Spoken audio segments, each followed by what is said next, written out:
პირველი ათეისტების არგუმენტი თავისუფლებასთან დაკავშირებით რა არის, რომ ღმერთი თუ ყოვლისწორი და ყოვლის შემძლე არის, მაშინ ადამიანს თავისუფლება რანაირად აქვს. აი ეს არის ყველაზე პარადოქსული კითხვა, რასაც ბევრი კი არა ვერავინ ვერ ცემს პასუხს და თითქმის არავის გაცემული პასუხი არ გამიგია ამ კითხვაზე სწორი შეხედულებით რა პირადად მე. ჩემი პასუხი არ გაგიგია მაგაზე. თუ როგორ? ჩემი პასუხი არ გაგიგია მაგაზე. კონკრეტული პასუხი არ გამიგია მაგ თემასთან დაკავშირებით არავისგან არ არის. ერთ-ერთი ყველაზე ისეთი ადვილი კითხვა პირიქით. მაგრამ ოკეი, შენ რა პასუხზე მაგას? მაინც შენი მოსაზრებას გავიგებ და მე გეტყვი.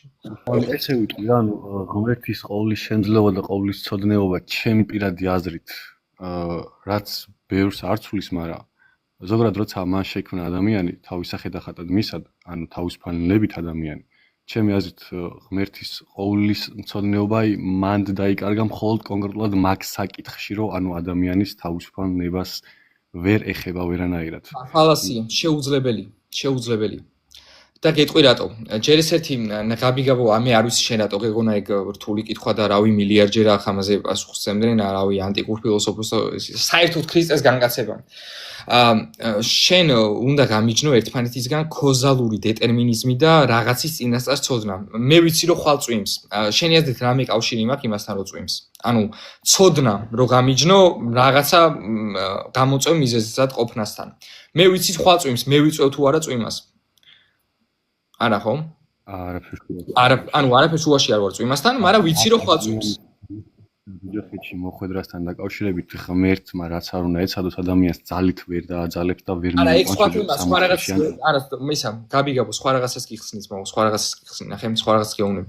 ანუ უბარი თავისუფლებით ეხებასთან, ანუ არა სხვა რაღაცას ვერანაირად გავიგე სხვა რაღაცას გიხსნი. ფალასია ჯერ ასაც ამბობ რა, შენი შეხედულება გამორიცხე, იმიტომ რომ თვისების დაკარგვა ღმერთს არ შეუძლია. თვისება თუ დაკარგა რაიმე ღმერთი აღარ არის. ეგ იცოდე, ანუ თვისებას ვერ დაკარგავს, ვერასდროს არსი, იმიტომ რომ მარადიული არსი მაგას ნიშნავს და ნუ მალაქიას მესამე თავის მეექვსე მუხლეს საფრთხო გამოცხადება ღმერთი არ იცვლება და ეგ არის ასევე ლოგიკური გამოცხადება. მარადიული არსება ვერ შეიცვლება.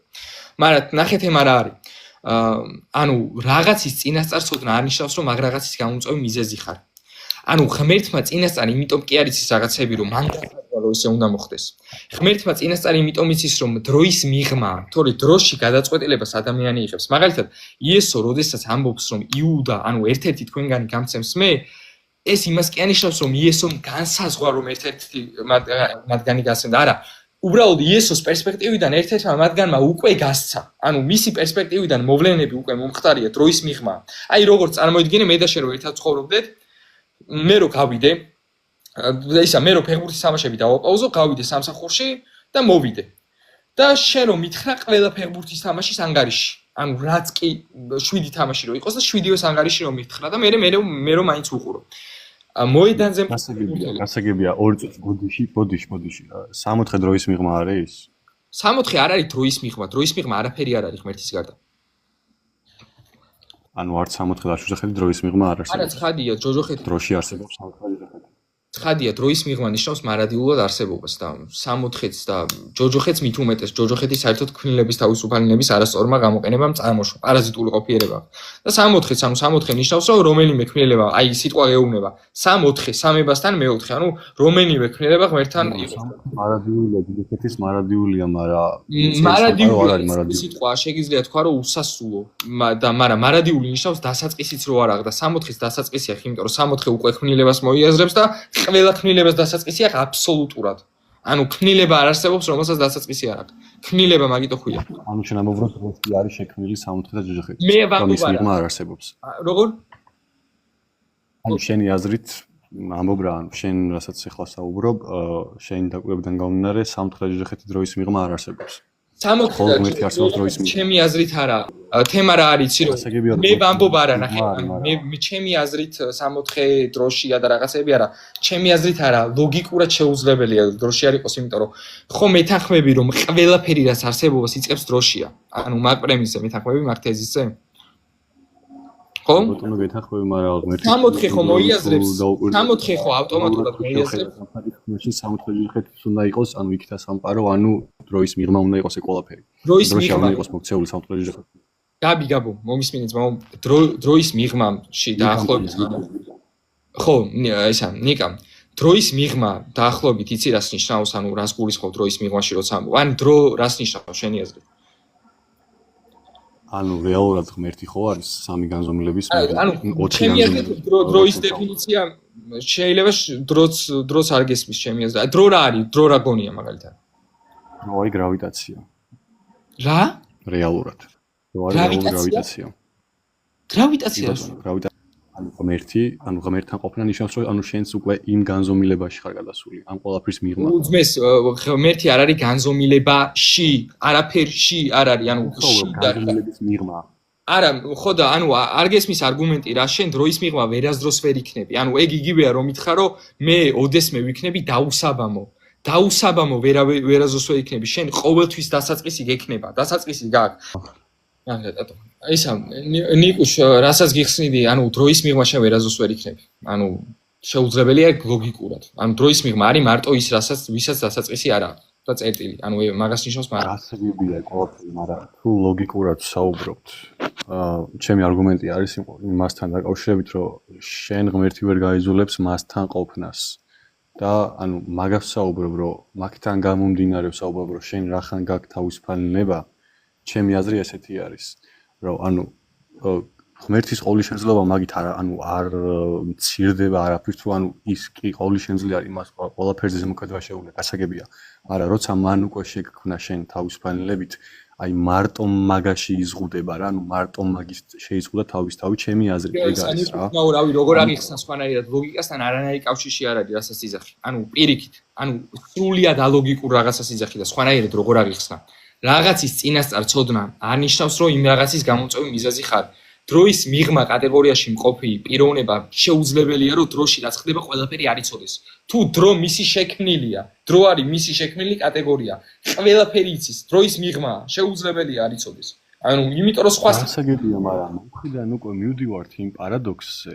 არ არის ეგ პარადოქსი, ნიკუშ, არ არის პარადოქსი. უნდა გაარჩიო რაღაცის წინასწარ ცოდნა და ის რომ ამ რაღაცის გამოწვევი მიზეზი ხარ. უნდა იცოდე რატომ იცის ღმერთმა. ორი ვარიანტი. ნახე მომის ეგ არის პარადოქსი, რომ თუ ყველაფერი უკვე მაშინ იცის, მაშინ სამყაროს შექმნის არსი და აზრებობა, ანუ არანაირი აზრი არ გააჩნია მაგას. ანუ გეხვეწები ყურადღებით მომისმინეთ ხო, გეხვეწები ერთხელაც აღიხსნი რა მაგას რა. ანუ ყველაფერი იცის, ანუ მოდი ვიმჟელთ რატო იცის ღმერთო ყველაფერი. ანუ ღმერთმა თუ ყველაფერი იმიტომ იცის, რომ მან ესე განსაზღვრა, ცხადია ქმნილებას არ აქვს თავისუფალი ნება. მაგრამ ღმერთმა თუ ყველაფერი იმიტომ იცის, რომ იგი არის დროის მიღმა, მას არ განუსაზღვრავს, მაგრამ დრო არის შექმნილი კატეგორია, ამიტომ შეუძლებელია რომ ღმერთი უცოდინარი იყოს დროში მომხდარ მოვლენებზე, იმიტომ რომ მისი პერსპექტივიდან ყველა მოვლენა უკვე მომხდარია, იმიტომ რომ დროის მიღმა, ანუ გამოდის რომ დროში ქმნილება აკეთებს თავისუფალ ნებას, მაგრამ როგორც დროის მიღმა ყოფნა არსება, რომელიც დროზე მაღლა დგას და წინ უსწრებს მას, ყველაფერი იცის. ეს არის ორი შესაბამისად, მაგრამ თავისუფალ ნება არ იზღუდება. მე რო იძახი რომ აზრი, მე რო იძახი რომ აზრი და შექმნას ქრისტიანი ხარ. მაშინ ერთი კითხვა მაქვს. მე მაგკითხვა ქრისტიანი ვარო ხო? ერთი კითხვა. შენ ხო იძახი რომ ქრისტიანი ხარ? არა, დამამთავრებელი რაღაც გეუბნები. ქრისტიანი ვარო ხო? ბიჭო, ადამიანი რო დაიცა, ღმერთმა რა უთხრა ის მაგს ახსოვს შენ დაბადების წიგნში რას ეუბნება? ეგ სიტყვები მესამე თოში. არა პრობლემა სიტუაცია. ხოდა შემოაგდებ შენსა და დედაკაცს შორის, შენ თესსა და დედაკაცის თესს შორის ისავს გიჭეჭყავ და შენ გიქუს უგესწავლდე. ეს სიტყვები იცი რას ნიშნავს? თუ არის გეტყვი, თუ არის მითხარი და ვეტყვი. თუ არა პრობლემა. დედაკაცის თესლი გაუჭეჭყავდა, ანუ ეშმაკს თავს და დედაკაცის თესლი იცი რატო, ანუ მამაკაცი რატო არ ახსენა ღმერთმა, ან მამაკაცი და დედაკაცი რატო არ თქვა და დედაკაცი რატო თქვა, იმიტომ რომ სიტყვა თესლი მამაკაცთან მიმართებაში გამოიყენა. ეგ იცი მაგაზე თუ გაქვს წარმო ინფორმაცია თუ არა და გეტყვი. მუდმივად მაინტერესებს შენი მოსაზრება. როგორ? შენი მოსაზრება მაინტერესებს ხო, ანუ როგორ აღიქვა ყველაფერი. როგორ აღიქვა, მაგრამ დედაკაცის თესლი, იმიტომ რომ იესოს ადამიანურ ბუნებას ბიოლოგიური მამა არ ყოლია, დედაკაცის თესლი არის იესო. ანუ კაცობრიობის დაცემის მომენტიდან, აი, ღმერთი თავის განკაცებაზე წინასწარმეტყველებს და მისი განკაცება, ანუ ღმერთი სანამ ქმნილება შექმნიდა, მაქამდე იცოდა, რომ ქმნილების გამო მოუწევდა ჯვარცმა. მაგრამ ისე უყვარდა სიყვარულის შედეგზე არ ფიქრობ, ისე უყვარდა ღმერთმა, რომ მაინც შექმნა ქმნილება და შექმნის მომენტიდან ქმნილებისგან ცუდის მეტი ღმერთს არაფერი არ მიუღია და მაინც შექმნა სიყვარული და მაინც იმ სიყვარული ჯვარს ეცვა. და ქრისტიანი კაცი მაგ კითხვას რატომ ისვამ, რომ მაშინ ღმერთმა რატო შექმნა სახმა? იმი აზრით, მაშინ ჯვარცმის არსი არ გესმის. მაგ კითხვას როცა მისვა. ჯვარცმის არსი არ მისმის არაფერ შუაში არის მაგასთან, ანუ შენ ეხლა რაც მე მითხარი, ანუ შორწყმას არ აყენებ, უბრალოდ ლოგიკურად ვსაუბრობ და უბრალოდ ლოგიკურად არა, ლოგიკურად ისა ნიკუს ლოგიკურად არაფერი არ გითხოვს. ანუ ღმერთი მარადიული არსება იცვლება, ეგ არის ალოგიკური განცხადება. ისე გავიგე, მაინტერესებს, ანუ შენ ეხლა ის თქვი, რომ ღმერთი სანამ რაიმეს შექმნი და სამყაროს შექმნამდე კი სანამ რაიმეს შექმნი და მან უკვე იცოდა, რომ ჯვარცმაც მულიყო მაგ არსებისთვის, რასაც შექმნიდა და მაინც ნიკუს კი მაქსიმალური კი მოდი ეგ რა ლოგიკაში ხდება მაშინ, ანუ მართლა ვერ ხვდები. აი ესა ნიკუს მაინტერესებს ლოგიკის კანონები შეგიძლია ჩამომთვალო? ანუ აქ არის საუბარი, რომ არა, ეწამ გაჩერდი, ლოგიკის კანონები შეგიძლია ჩამომთვალო? არაფერ შუაში არის აქ ლოგიკის კანონების ჩამომთვალო. შეგიძლია იცი ლოგიკის კანონები? ანუ შეგიძლია თქვა? არაფერ შუაში არ არის. არა, იცი კანონები. კანონები იცი? ანუ რომელი კანონი ირღვევა? აი, რა ლოგიკაში ჯდება ხო კითხულობ? მიპასუხე, რომელი კანონი ირღვევა, გისმენ? აბა რომელი კანონი დაირღვა? გისმენ? ეგრე ვისაუბროთ, აი ლოგიკა. პირველ რიგში მოდი გავუყვეთ იმას. არა, რომელი კანონი დაირღვა? კანონის სახელი მითხარი, ლოგიკის კანონის სახელი მითხარი, რომელიც დაირღვა, გისმენ? ან ჩამომითვალე ლოგიკის კანონი. ქვე მუხლი და ეგეთ საუბრები არ აი წარმოდგენა არ გაქვს. არც ლოგიკაზე არ გაქვს უზმეს წარმოდგენა. ანუ არც ლოგიკის კანონები არის აშკარად, იმიტომ გეუნები მითხარი მეთქი და ჩამოთვალე ლოგიკის კანონები. მითხარი, თუ იცი. რა შუაშია ლოგიკის კანონებზე საუბარი, როცა ეხლა ალოგიკური აკეთვა, როცა ლოგიკა არ იცი რა არის, გთხოვ რა. წარმოდგენა არ გაქვს. ნუ არ მო 1 საათი უხსნი ადამიანს, რომ რაღაცის წინასწარ ცოდნა არ ნიშნავს, რომ მაგ რაღაცის გამოწვევი მიზეზი ხარ, იმიტომ რომ დრო შექმნილ კატეგორიაში და სხვა კატეგორიაში გაგება არ უნდა. და მე იცახის რომ ღმერთი შეიცვალა და აქეთ იცახის რომ ალოგიკურს ამბობს რაღაცა მარადიული არსება როგორ შეიცვლება სად არის ცვლილება ცვლილება დროში ხდება დროის ნიშანთვისება და ნუ დროის დეფინიციას ვყიდე დრო რა არის მეთქი და დრო არისო გრავიტაცია და ეხლა საკითხში ვერ ერკვევი და თან არ გინდა გიხსნია ეხლა სხვანაირად შეუძლებელი